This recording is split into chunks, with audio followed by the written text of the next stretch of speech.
If you take nothing else away from today's episode about your New Orleans Saints, make sure you remember this. Newly signed running back Jamaal Williams is not cutting any corners and is ready to absolutely ball out in the Big Easy. We got all that and a little bit of lanyap for you on today's episode of Locked On Saints. You are Locked On Saints, your daily New Orleans Saints podcast. Part of the Locked On Podcast Network, your team every day.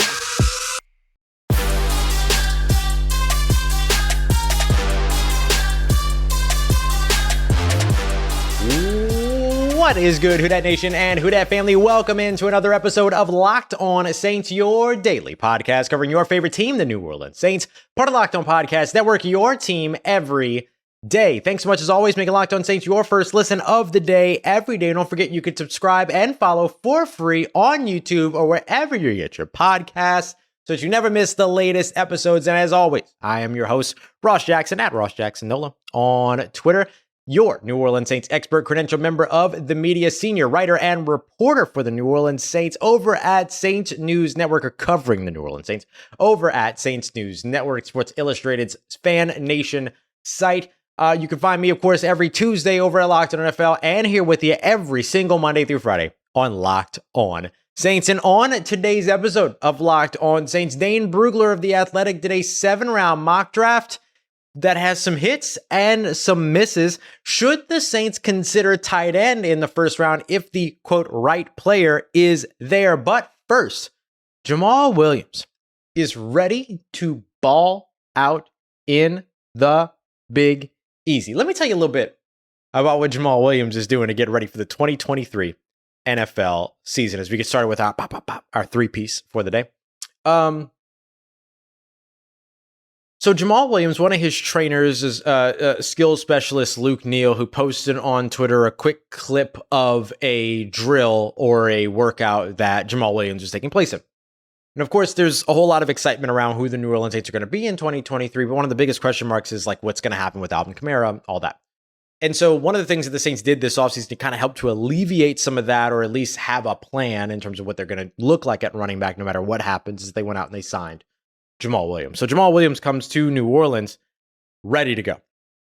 And one of the big things that he said that he wants to do is prove people who think that they know his running style wrong. One of the things that he said is they think they know my running style. They think they know how I'm going to run the ball, but you can always change it up. So that's why I can't wait for this season. So what are some of the things that he's doing to try to change it up and to get ready for this season? Luke Neal posted a video on Twitter of that workout. You could see Jamaal Williams. This is not a speed drill. I've seen a lot of people write in and be like, oh, he's moving so slow and his feet are so slow and stuff like that. This is not a speed drill. And you don't know at what moment this video was taken. It could have been a first run through to make sure that he knew what to expect, all this other stuff. But you could see him anyway, stopping on a dime, cutting, changing direction, avoiding open field tacklers, stopping, getting the mental side of the game. And that tends to be or is a good lean into what his preparation is. So I reached out, spoke a little bit with some folks around what the real sort of, not necessarily like what the intent of the workout is, but what's the intent of the entire off-season training? Like, what is his regimen? And what I was told is that for Jamaal Williams, the mental side of the game and pass catching are the two things that he's really, really focusing on so far this off season. And how is he doing that? Well, part of it is that he is catching 1,000 passes a day. He's also doing 1,500 push-ups a day, working on abs 3 times a day, eating 7 times a day. All of that while also doing pull workouts, which include running, explosive jumps, and other water-resisted movements to help continue to build some muscle there. And then, of course, he's taken 3 days of the week off, which includes like massage and smoothies and all the other things to get himself taken care of. But suffice to say, Jamaal Williams is cutting absolutely no corners getting ready for the 2023 NFL season. I can't wait to see what this guy does in the black and gold. Led the NFL in rushing touchdowns last year with 17. Yes, 14 of them were red zone touchdowns. Let me introduce you to Alvin Kamara, who years ago had, 15, 16 rushing touchdowns, and all but one of them were also in the red zone. That's sometimes a part of how running backs work in the NFL. And when Alvin Kamara is at his best is when he's being utilized in the red zone. One could say the same thing for Jamaal Williams last year.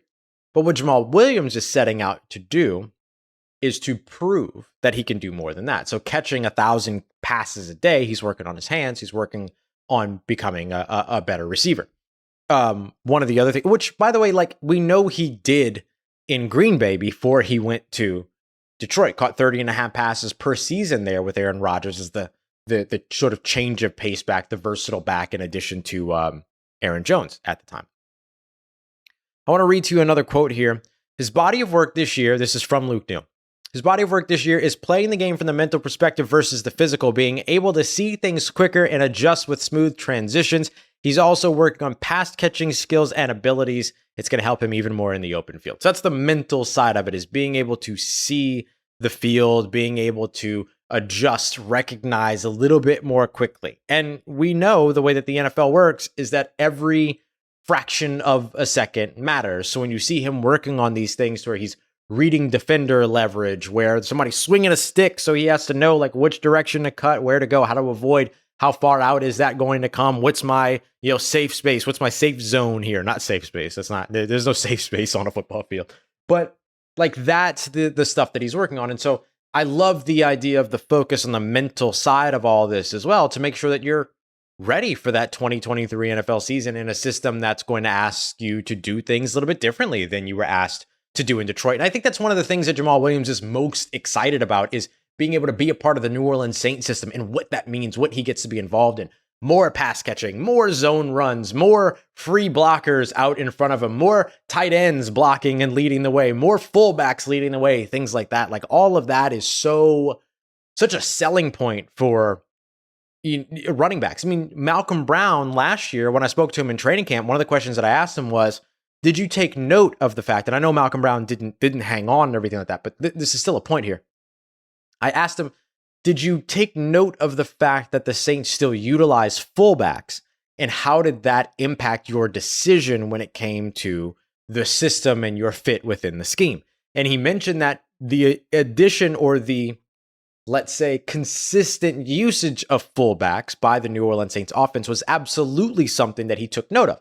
Wasn't the reason why he decided to come to New Orleans, wasn't the major decision, but it was a part of the scheme, a part of the system, and a part of the fit that he really, really liked. Was, I can get a blocker running out in front of me. I can get these free blockers around the perimeter, around the edge, up the middle, all that.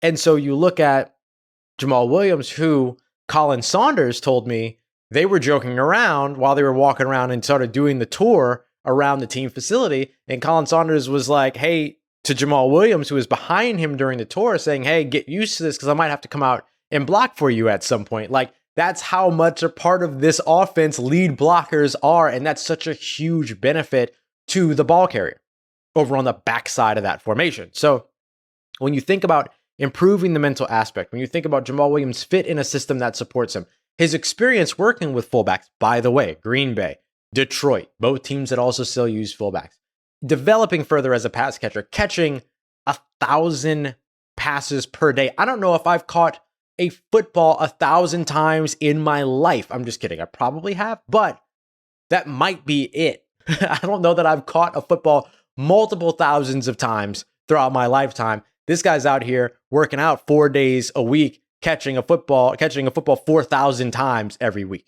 That's insane. Not insane. That is impressive, right?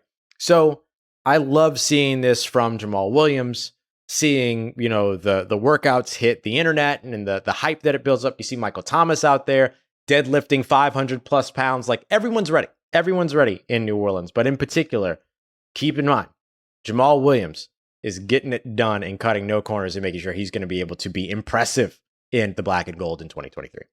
Coming up next, back to some NFL draft chat. This was a question from Twitter, so we'll call it a Twitter Tuesday piece here. Should the Saints take tight end in the first round if the right player is there? And what if one of the defensive line crushes is also there? I'll tell you which one the New Orleans Saints should go with as we continue on with today's episode of Locked On Saints, part of Locked On Podcast Network, your team every day. Today's episode of Locked On Saints brought to you by FanDuel Sportsbook, the #1 sportsbook in all of America. And I know you're New Orleans Saints fans, but some of y'all are some baseball fans too. Maybe we have some Astros fans, maybe some Braves fans watching. And it's good news for you that the ML season is back. Grand slams, no hitters, double plays, they're all back. And there's no better place to get in on the action, all that MLB action, over with FanDuel, America's #1 sportsbook. And it's even better right now for new customers because you can step up to the plate with a no sweat first bet of up to $1,000. You can find that by going to fanduel.com/lockedon to sign up, place your first bet, and you can get up to $1,000 back in bonus bets if you don't win, meaning there's no losing when it comes to your first bet over at FanDuel. And not only can you get in on the MLB, there's the NHL playoffs. The NBA playoffs are underway. Sad that the Pelicans aren't there. I hate it, but it's okay. We could still make a little bit of money on those NBA playoffs. And of course, keep an eye out for those sweet, sweet NFL draft props as well that are always a ton of fun. So don't miss your chance to get that no sweat first bet of up to $1,000 when you join FanDuel today. Just go to fanduel.com/lockedon to sign up. FanDuel, an official partner of Major League Baseball. All right, family, continuing on with today's episode of Locked On Saints. Should the New Orleans Saints take tight end if the right tight end is available at the end of the first round? Appreciate you as always making Locked On Saints your first listen of the day every day. Speaking of making this your first listen of the day every day, for all you everydayers out there, here's the schedule for the rest of the week. We're going to go into a what if the Saints are lying mock draft tomorrow for our midweek mock draft. What I mean by that is that the Saints are putting a lot of posturing. They're doing a lot of stuff out there right now that says, oh, look at these big guys in the trenches. Don't you love them? And because of that, we've started to lean a little bit toward the idea that they're going to go defensive tackle, offensive guard, big man in the first round. But what if they're lying? What if they're lying? So we'll get into that with our mock draft, our midweek mock draft. Thursday, we got a Brian Bresee, the Clemson defensive line spotlight. And on Friday, of course, we have In Case You Missed It and Frenzy Friday for a mock draft there. But that mock draft is going to focus on what if multiple first-round quarterbacks go to NFC South rivals? How does that change the draft strategy? It's a question that we'll answer thanks to Charles Como, who asked that question over on the YouTube comment. So appreciate y'all, as always, for being here every single day. For all you everydayers out there, appreciate y'all and beyond. All right.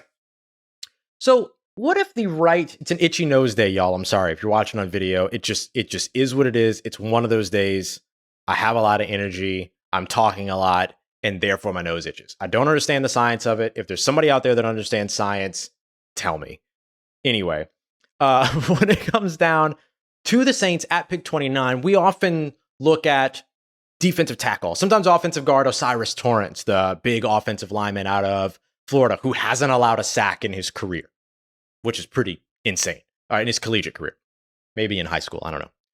But one of the positions that we don't often talk about for them in the first round is tight end, although there is a very, very talented tight end group or class this year, perhaps the most talented tight end class that we've ever seen.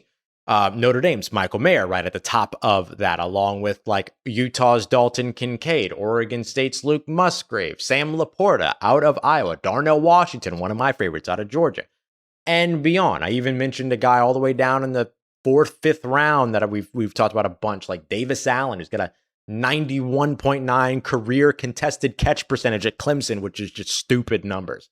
Jake Schoonmaker, who we took in yesterday's mock draft Monday, the perfect mock draft, if I may say so myself. If you missed that, make sure you go back and check it out. So what if the Saints are on the clock at 29 and the right, quote unquote, tight end is there? So I want to show you this question here that came from somebody that hit me up over on Twitter. This is coming from, Zombie Bob. It's Zombie Bob at SMC2 of 3 on Twitter. It's pretty dope. Rhymes. Let me get rid of this. That's weird. Asked on Twitter, my question is, what if the tight ends falls to 29? Kincaid or Mayer, so that's the Utah tight end or the Notre Dame tight end, is there at 29, but also Mozzie Smith. Did the Saints go BPA or Smith as the safe pick? I'll hang up and listen. Love that. First of all, big thank you for your question here, Zombie Bob. The funny thing for me is that, like, I look at those names, I see Michael Mayer, tight end out of Notre Dame. I see Dalton Kincaid, tight end out of Utah. I see Mozzie Smith, defensive lineman out of Michigan. And in my brain, you could tell me I'm stupid for this. I don't mind.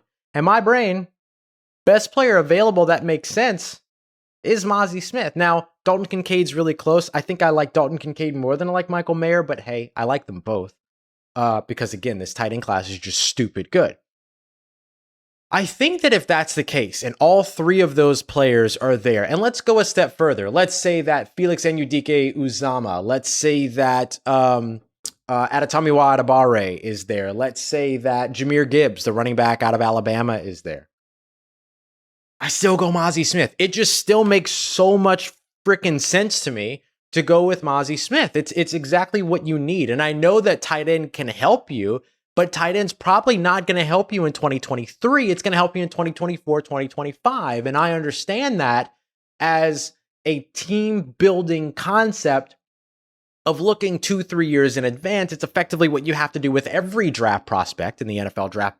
But because tight end is so hard to translate from college to the NFL, especially for big time pass catchers like Mayer and Kincaid, I'll give Michael Mayer an edge because he played a Notre Dame system, which means that they asked him to block a lot. But what does that mean for translating his route running to the NFL?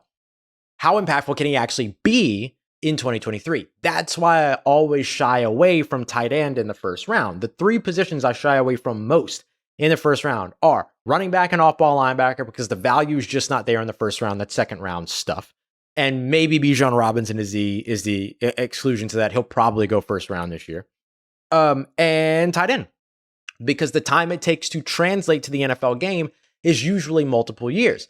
What the New Orleans Saints have shown you this entire offseason so far by going out and getting Derek Carr, by bringing back Michael Thomas, by bringing in three players that Derek Carr is familiar with in Jonathan Abram, in Brian Edwards, and then in making the attempt with Foster Moreau until the Hodgkin's lymphoma diagnosis was there. We'll see what happens in terms of their future together. If I'm the Saints, though, I'm waiting until after the draft to do that so that I don't end up costing myself a compensatory selection for a player that you might not see in 2023, which is okay. I'll wait until after the draft so that the compensatory sort of period is over with. That's the big brain move. That's the galaxy brain move. We'll see what happens there.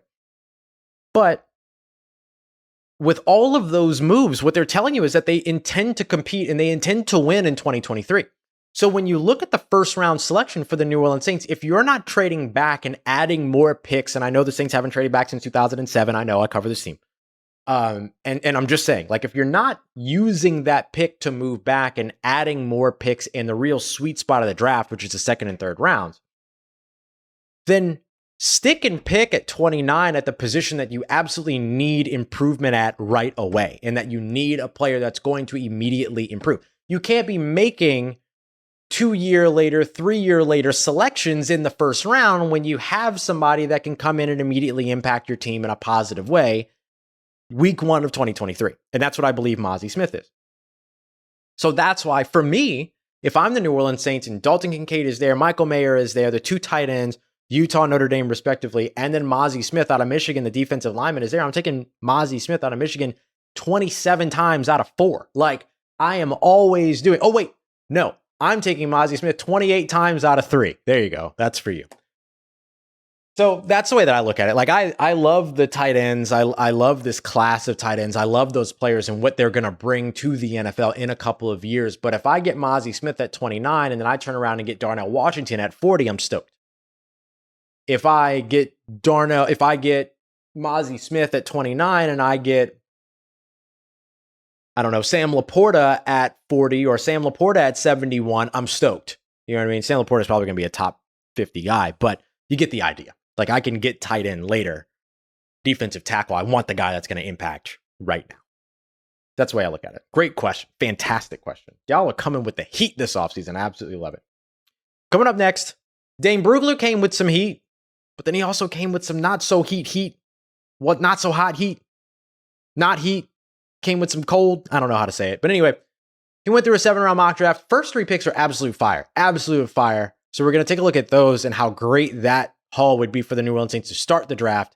And then we'll kind of critique the end of the draft and then look at where the Saints could have gone instead to impact themselves more positively in 2023 and beyond. Got that coming up for you as we continue on to wrap up today's episode of Locked On Saints, part of Locked On Podcast Network, your team every day. Let's Let's get it, Who Dat Nation. Wrapping up today's episode of Locked On Saints with Dane Brugler's 7-round mock draft that has some big time hits, but it's got mad misses as well. So let's fix this mock, but take a look at the top 3, really top 5 selections, if I'm being honest. They're pretty solid. Appreciate you as always making Locked On Saints your first listen of the day every day. If you want my next mock draft, we're going to do a what if the Saints are lying mock draft tomorrow. Smokescreen season, it's lion season, it's deception season. Are the Saints deceiving us by all this information we're seeing about, oh, we want the big guys, Maybe they don't. So we'll dig into that tomorrow. But let's start off with Dane Brugler's mock draft here.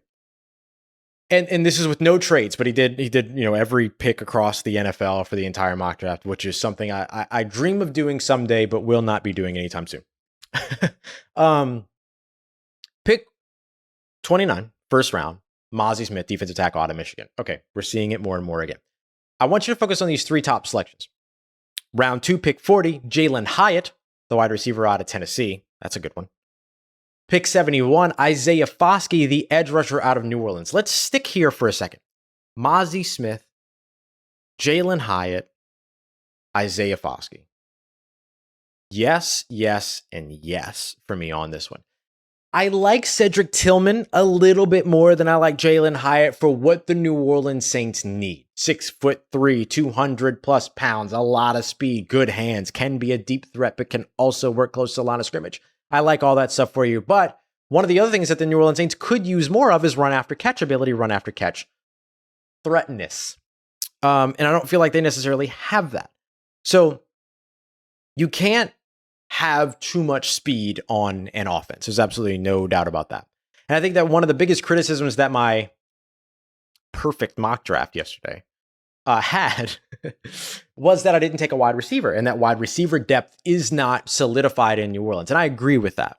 I tend to look at the need around pass catcher. So if I can get a tight end or a wide receiver, I'm usually happy. I don't usually take both in mock drafts, not actual like predictive mock drafts. So when it comes to Jalen Hyatt, the thing that I think of is speed. And I love speed. I also think Tennessee Volunteers, the Saints love Tennessee Volunteers, so there's obviously a connection there. But I wouldn't mind if that was Cedric Tillman. But even still, getting that player at that spot would be absolutely fantastic. Like, there's a lot of conversation around Jalen Hyatt potentially being a first-round selection. Getting him at 40, massive value. Isaiah Foskey, the edge rusher out of Notre Dame, we spoke about him yesterday, 6'6", 6'5", 265 pounds. Will probably bulk up to the 270, 280 range, and once he gets into the league, that's huge for me. And I love I traded up in yesterday's draft for this in trading a future second in order to get up to the bottom of the second round this year, which I didn't mind doing. Looking at some of the other things, I got a third round in return, for instance. A third round for next year in return. So if I don't have to give up a future second and I still walk away with Isaiah Foskey by sticking and picking at 71, I'm stoked. Because Isaiah Foskey is one of those guys that has a little bit more of a pass rushing repertoire, is really good with his pre-snap plan, is a good edge defender as being an edge rusher, but also a good run stopper and setting the edge in the run game. He just needs to develop a little bit more in terms of that repertoire, build some more counter moves, things like that. Some things that a guy like Cam Jordan could help him with. So he effectively represents what the New Orleans Saints have tried with Marcus Davenport and with Peyton Turner that hasn't necessarily panned out so far. Marcus Davenport won't pan out. He's in Minnesota now. We'll see what happens with Peyton Turner. But instead of it being first round value, or in Marcus Davenport's case, 2 first round picks worth of value when Lamar Jackson was on the board, Isaiah Foskey would be a third round selection. There's room there for that to work or not to work. I'll remind you that Saints third round selections in the past include guys like Zach Bond, who has been a core special teamer and good depth for the New Orleans Saints, and pretty good when put in positions where he gets to rush the passer and play that strong side linebacker position. So you could grab a guy like Isaiah Foskey in the third round and profit and dub, like all that. Eating a W. Round 4, pick 115, Dwayne McBride, the running back out of UAB. Doesn't give you a lot in the pass catching game, but can give you a little bit as a pass protector and is a solid runner in between the tackles. Saints did a top 30 visit with him, so clearly there's some interest in him or around him. The next pick I really liked, actually, and it's a guy I've never talked about on the show before. Eastern Michigan guard. This is round 5, pick 146. Eastern Michigan guard, Sidy Sow. Sidy Sow. Here's what I like about Sidy Sow. SIDY-SOW. Thing that I like about him is that he's massively overlooked. And there's a little nugget here from Dane in the mock draft. For a team looking for guard depth in the middle rounds, a little nugget. So would be the player that I target. And here's the other piece here. I'll bet on the Canadian natives' play strength, movement skills as fundamental traits for the next level. Canadian player, small school, hyper athletic, 9.72 relative athletic score. Ding, ding, ding, ding, ding. We have a New Orleans Saints mid-round pick. Sidy Sow, get to know the name. 6'4", 324 pounds, has played some snaps at tackle, 587 of them things, but 3,033 of them things, all at left guard. So a guy that's probably not going to start for you in 2023. He's probably not going to compete with Andrus Peat. But if Andrus Peat gets hurt in 2023 and you want a guy that has all the traits that you love, good strength, hyper athletic, small school out of Canada, he's a really, really good pick. I actually kind of like that one. Now we're going to get to the guys that don't make as much sense. Round 5, pick 165. Payne Durham, the tight end out of Purdue. If I'm given the option here in round 5, I'm going Davis Allen at tight end out of Clemson. 6.58 RAS score, not incredibly athletic when it comes to Durham Payne out of Purdue, but he is a good blocker. 762 career run blocking snaps in over the course of his career. But how much of how you look at like how much is he an improvement of what else is on the roster? If he's not giving you the pass catching situation there, then I don't really see it. So that's why I like a guy like Davis Allen instead at that round 5, and then maybe a guy like Tucker Kraft falls that far or something like that. You know what I mean? Round 7, first selection here. Not to be too picky, Mike Morris. Just like tough to really figure out who this guy is, but the one thing that I'll tell you for sure, 4.78 RAS score, not very athletic at all. He's also, 33.5-inch arms, not super long. So not a lot to work with there. 6'5", 275 pounds though, so he checks those boxes at least over at defensive end. So that one I'm looking at like 227, and I'm going, okay, well, you've got Isaiah Foskey, so instead of doubling up at the edge rusher spot, maybe instead do you could grab the fullback, Hunter Lipke out of North Dakota State University. My favorite selection here, Sacramento State safety that you can move to linebacker, Marty Mapu. I like that one a lot. So there's just other routes that you can go here that might fit the New Orleans Saints a little bit better. And then finally, actually, I don't mind this one. Pick 257, Isaiah Land, the HBCU prospect out of Florida A&M, just premier edge rusher that also showed you a whole bunch in terms of what he can do. A little bit more in coverage as well during his time at the Senior Bowl. 28.5 sacks, 30 games played. FCS competition, I get it. But, I mean, if you're drafting a guy at 257, 3 picks before the end of the draft or whatever, getting a guy with 28.5 sacks, nearly a sack per game over the course of his collegiate career, not a bad way to go about it. So not actually super mad at this. I mean, really, like, it's just Payne Durham and Mike Morris that I'm like, you could do a little bit better there. But when you look at the other selections, Mozzie Smith, Jalen Hyatt, Isaiah Foskey, Dwayne McBride, Sidy Sow, and Isaiah Land, I'm all about this mock draft, if I'm being honest. So pretty good stuff, especially that leadoff 5 there. Almost as good as my mock draft from yesterday that I'm just going to keep hyping. All right. Speaking of mock drafts, make sure you come back tomorrow. We have our What If the Saints Are Lying mock draft. They keep saying it. They are posting on their Twitter accounts at Saints. Look at all these big guys. Cody Mauk, Felix Anudike-Uzomah, Mozzie Smith, Brian Brisee, all of them. They're putting them all up on there. Lucas Van Ness. Jordan Reed over at ESPN Plus is like posting stuff saying, hey, the Saints, they want to address the big guys in the first and second round. Now, the New Orleans Saints have been really good at keeping things under wraps over the last couple of off seasons. Why would that change all of a sudden? Could the New Orleans Saints be lying? Brian Windhurst, what does it all mean? What does it mean? We're going to break it all down in tomorrow's episode for our midweek mock draft. And we also got our midweek fundamentals as well. We'll talk about some undrafted free agent contracts, how they're scaled, why some players like to be undrafted free agents as opposed to 7th round picks, all of that. We'll break it all down in tomorrow's episode of Locked On Saints. Appreciate you, as always, making me your first listen of the day, every day, and of course, for making Locked On Saints a part of your day and a part of your routine, for saying yes to me and the show. And as always, if you see me, say hi. Big shout out to Brian. Thanks for saying hi when you saw me earlier last week. Appreciate y'all, as always, for taking the time to do that. If you need anything else around your New Orleans Saints in between these episodes, make sure you follow me on Twitter at Ross Jackson, NOLA. Hit me up. Let me know how the family's doing. Let me know how you're living. Let me know how your mom and them. And trust you, that nation. I'll holla at you.